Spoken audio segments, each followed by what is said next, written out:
हरिओम. भगवद्गीता बोध योगदास श्री जयगणेश जोशी यांनी केलेले निरूपण. अध्याय 14 गुणत्रय विभागयोग. ओम श्री परमात्मने नमः. अथ चतुर्दशोऽध्यायः. जय योगेश्वर. परमात्म्याला नमस्कार. अध्याय 14 श्लोक क्रमांक 3. मम योनिर्महद्ब्रह्म तस्मिन् गर्भं दधाम्यहम् संभवः सर्वभूतानां ततो भवति भारत. भारता, माझ्या मूलभूत प्रकृतीमध्ये मी गर्भस्थापन करतो. त्यापासून सर्व भूतमात्रांची उत्पत्ती होत असते. या श्लोकाला अनेक स्तर आहेत. त्या प्रत्येक वेळी ब्रह्म याचा अर्थ येथे जो प्रकृती असा घेतलेला आहे तो बदलत जातो. आत्मब्रह्म म्हणजे परमात्मा आणि परमब्रह्म हे असे दोन्हीही भगवंत श्रीच आहेत. परमब्रह्म भगवंत श्री आहेत आणि त्या परमब्रह्माची परमदिव्य शक्ती म्हणजे परम आत्माही भगवंत श्रीच आहेत. ते स्वतःची शक्ती आहेत. यास्तव भगवंत श्रींनी सांगितले आहे की या विश्वाचे तेच माता आणि पिता असे दोन्हीही आहेत. परंतु आत्मब्रह्माच्या अद्भुत अशा लीलेचे नीट आकलन व्हावे म्हणून आपण या दोन्ही गोष्टी भिन्न आहेत असे समजावे. परम आत्म्याची परमब्रह्म ही प्रथम मूलभूत योनी म्हणजेच तेथे प्रकृती आहे. या परमब्रह्माच्या मूलभूत प्रकृतीत परम आत्म्यामधून गर्भस्थापना होते. म्हणजे स्वयंप्रकाशी तारे, धूमकेतू इत्यादी ब्रह्मांड तयार होते. हे स्वयंप्रकाशी तारे, धूमकेतू परम आत्म्या सभोवती फेरे घेत असतात. शास्त्रज्ञांच्या अंदाजानुसार असे 4 अब्ज स्वयंप्रकाशी तारे, धूमकेतू म्हणजेच सूर्य, महासूर्य असावेत. त्यानंतर त्या स्वयंप्रकाशी तारे, धूमकेतू म्हणजे सूर्य, महासूर्य इत्यादी ब्रह्मांडामध्ये प्रकृतीमध्ये आत्मतत्वामधून गर्भधारणा होते आणि त्यामधून भूतमात्रे म्हणजे ग्रह, उपग्रह, उपोपग्रह वगैरे तयार होतात. ते स्वयंप्रकाशी नसतात. त्यांना आपापल्या स्वयंप्रकाशी ग्रह ताऱ्यांपासून ऊर्जा आणि प्रकाश मिळत असतो. हे असे परप्रकाशी ग्रह, उपग्रह, उपोपग्रह वगैरे आपापल्या स्वयंप्रकाशी ग्रह ताऱ्यांसभोवती फेरे घेतात. यांनाच आपण सूर्यमाला असे म्हणतो. अशा 4 अब्ज सूर्यमाला असाव्यात. त्यातील कित्येक सूर्य आपल्या सूर्यापेक्षा कितीतरी लाख पट मोठे आहेत. या ग्रह, उपग्रह, उपोपग्रह इत्यादींपैकी काहींवर प्रकृतीवर आत्मतत्वामधून गर्भधारणा म्हणजे पंचमहातत्वांची निर्मिती होते. त्यामधून गर्भधारणा होऊन कित्येक विविध अशा वस्तू त्या ग्रह, उपग्रह, उपोपग्रहांवर तयार होतात. पंचमहातत्वे असलेल्या ग्रहांवर आत्मतत्वामधून त्या महातत्वांमध्ये प्रकृतीमध्ये गर्भधारणा होऊन जीवात्मा धारण केला जातो. तेथे आत्मतत्व अंशात्मक रूपाने वास करते.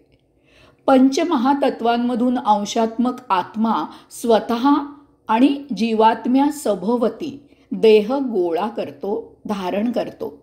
या देहाला जीवन जगण्यास उपयुक्त असे अवयव, इंद्रिये तयार होतात. हे सर्व मिळून शरीर म्हणजे प्रकृती तयार होते.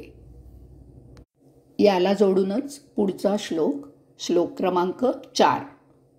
सर्व योनिषु कौन्तेय मूर्तयः संभवन्ति याः तासां ब्रह्म महद्योनिर् अहम बीजप्रदः पिता. कौंतेया, विश्वातील संपूर्ण योनींमध्ये जितके म्हणून देह तयार होतात त्या सर्वांची मूळ परमयोनी, परमप्रकृती म्हणजे परमब्रह्म असून मी परमात्मा बीज प्रस्थापित करणारा परमपिता आहे.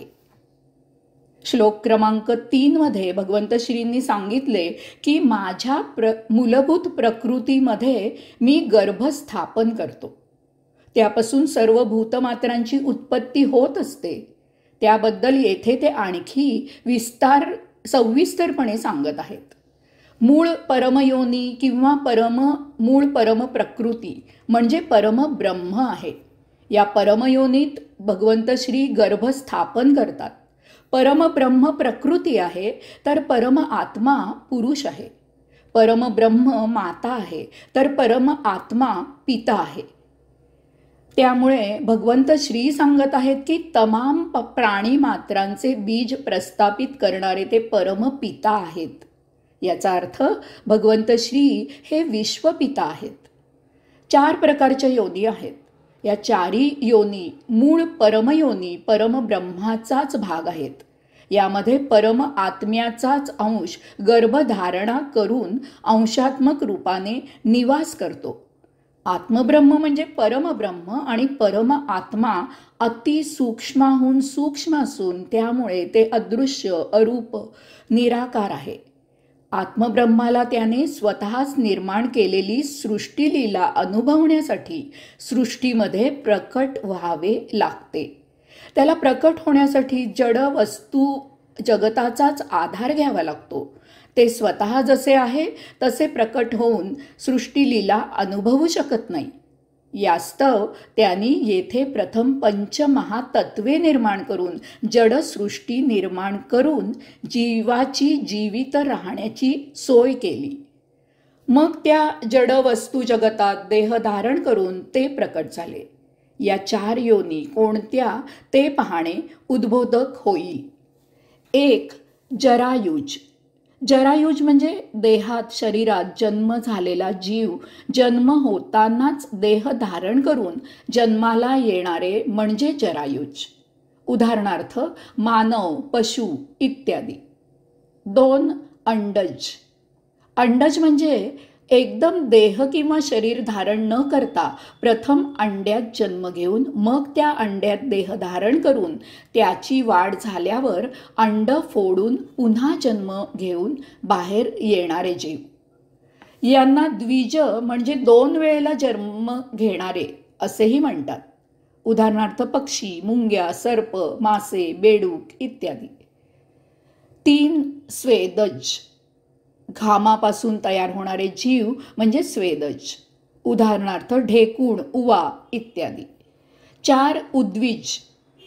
पृथ्वी भेदून उत्पन्न होणारे जीव म्हणजे उद्विज.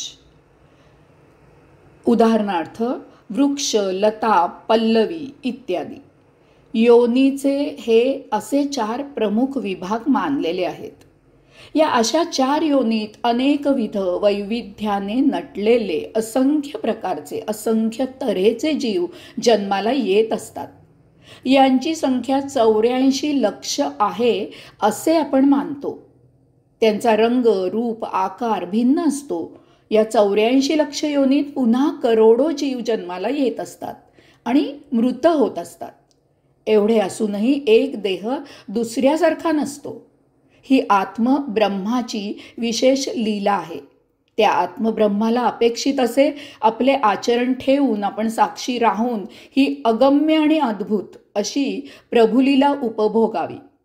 त्यायोगे आपले आयुष्य समृद्ध करावे, कैवल्यानंदी सायुज्य मुक्त व्हावे आणि आपला आत्मोद्धार साधावा. हरिओम.